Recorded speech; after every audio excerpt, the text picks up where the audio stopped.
Buongiorno ragazze, oggi facciamo 5 opere d'arte di colori diversi, guai a voi se sbagliate, mi raccomando.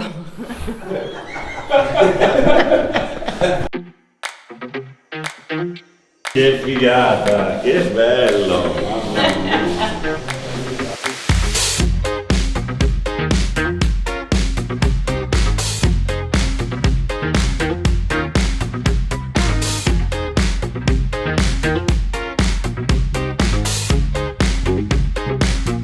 Allora ragazzi, oggi facciamo la 15ª creazione collettiva, siamo quasi nel 2023, quindi lasciamo gli aspetti reali e entriamo negli aspetti irreali. Ed è il motivo per cui abbiamo deciso che oggi l'arte di Ludmilla, Pitturo tutto io. stai calma, incontrerà l'arte di Giorgio Grayson. Usando lo stesso colore della nostra casa e interpretando 6 opere con 6 colori diversi e con 6 texture diverse, così diventa molto più wow.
Allora, Leonardo da Vinci ha finito, giusto?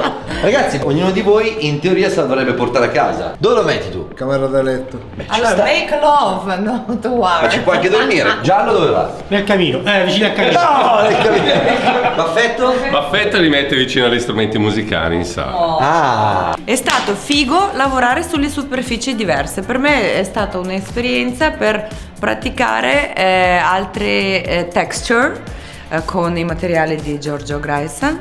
Boccetta di profumo Make Art Not War by Giorgio Grayson and Friends.